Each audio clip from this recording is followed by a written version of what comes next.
कि अगर आप सबको टैक्स नहीं भी करना, कम से कम बिलियनर्स को तो कर दीजिए टैक्स। वहाँ पे भी आप 1% या बहुत ही कम अगर टैक्स लगाएंगे तो आप पूरे हिंदुस्तान को फ्री एजुकेशन दे सकते हैं।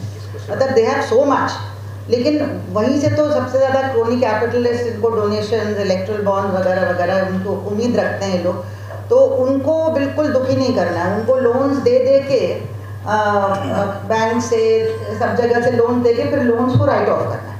तो ये हमारे पॉलिटिकल विल का सवाल है, सिर्फ कोई संसाधनों की कमी नहीं है।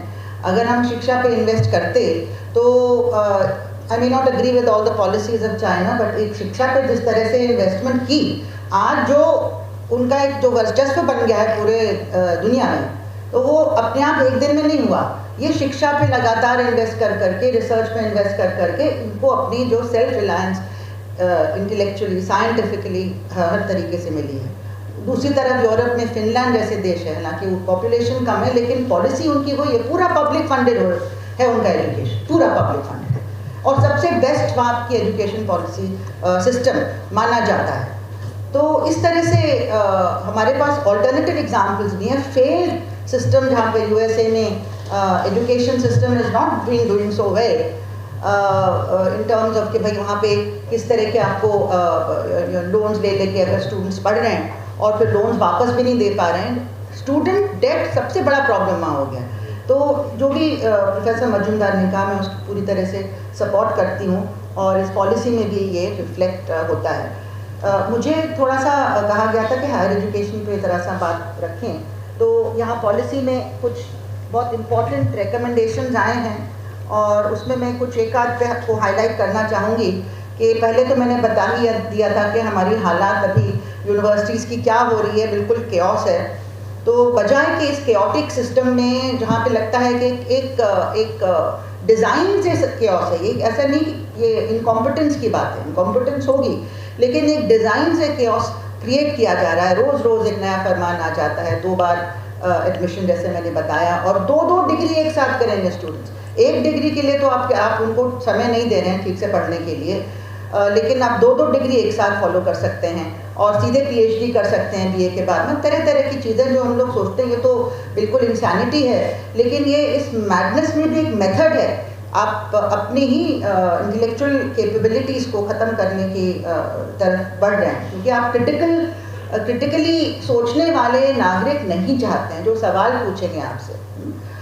तो इसमें एक चीज़ जो हमारी रिकमेंडेशन इस पॉलिसी में आई है, जिसका मैं समर्थन करती हूँ, कि ये 4 साल का अंडर ग्रेजुएट का कोई भी लॉजिक नहीं था जिस तरह से ज़बरदस्ती थोपा गया। एक बार पहले भी कुछ यूनिवर्सिटीज़ में, हमारी यूनिवर्सिटी में दिल्ली में ये आया था, फिर स्टूडेंट्स ने लड़ झगड़ के और टीचर्स और स्टूडेंट्स का आंदोलन चला था, वापस कर दिया गया था। अब ये ज़बरदस्ती फिर से आ गया है, कोई इसका लॉजिक नहीं है। अभी हम 4th ईयर में जाने वाले हैं।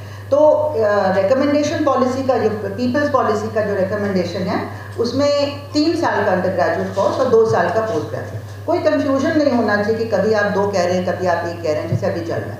और एमफिल को रिस्टोर करना चाहिए। दूसरा ये भी बहुत महत्वपूर्ण है कि जो हमारे ऊपर सेमेस्टर सिस्टम थोपा गया था 2009-10 में, और हम बहुत लड़े थे इसके खिलाफ, तब से ही हमारी बर्बादी शुरू हो गई। अंडर ग्रेजुएट लेवल पे इतने बड़े संख्या के जो कॉलेजेस हैं, स्टूडेंट्स हमारे हैं, उन पे इस तरह से एक 2 बार एग्जामिनेशन थोपना साल में, हमारे लिए टीचिंग के लिए बहुत कम टाइम रह गया। सिलेबस को आपने ऐसे बीच से काट दिया, बिल्कुल मतलब कि केओस तब से शुरू हो गया, तब से हमारी गिरावट हुई। उस गिरावट को छिपाने के लिए इन्होंने एग्जामिनेशन में जो मार्क्स टीचर देते थे उसको बदलना शुरू कर दिया।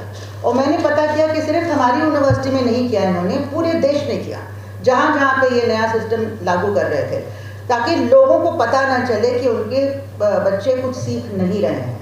हम जो मार्क्स देते थे, हम 0 भी देंगे तो उसका A आ जाएगा।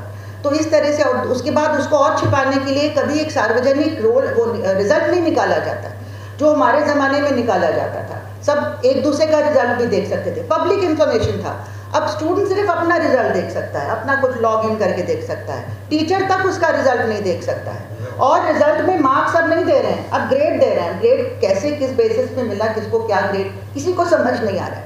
तो ये छिपाने वाली बात चल रही है। आप जानते हैं कि आप लगातार, आज से नहीं 10 साल से ज़्यादा हो गए, आप हमारे एजुकेशन सिस्टम को ख़त्म कर रहे हैं, स्टूडेंट्स की एबिलिटी को ख़त्म कर रहे हैं। हम लोग जो करेक्ट करते हैं हमको मालूम है क्या लिख रहे हैं स्टूडेंट्स, लेकिन आप उसको छुपा रहे हैं।